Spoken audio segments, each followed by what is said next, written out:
पहनते नहीं चड्डी, मेरा नाम है रेड्डी। रे इसको दो 500 की 2 गड्डी। हाँ भाई सही बोला। आपको अगर पता चले ना, बताओ तुमको कितना चाहिए?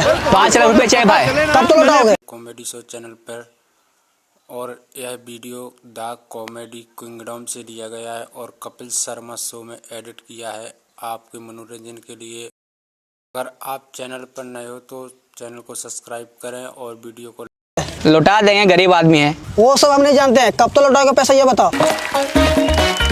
लौटा देंगे भाई, गरीब आदमी है, बासी बात खाते हैं। पैसा लेके क्या करेगा? पैसा ले लेंगे फिर मुर्गा भात खाएंगे।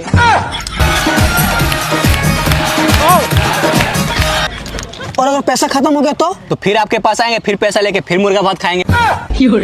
साला ऐसे तो हम खुद गरीब हो जाएंगे। ये क्या कर रहा है? रे इसको लात मार के भगाओ।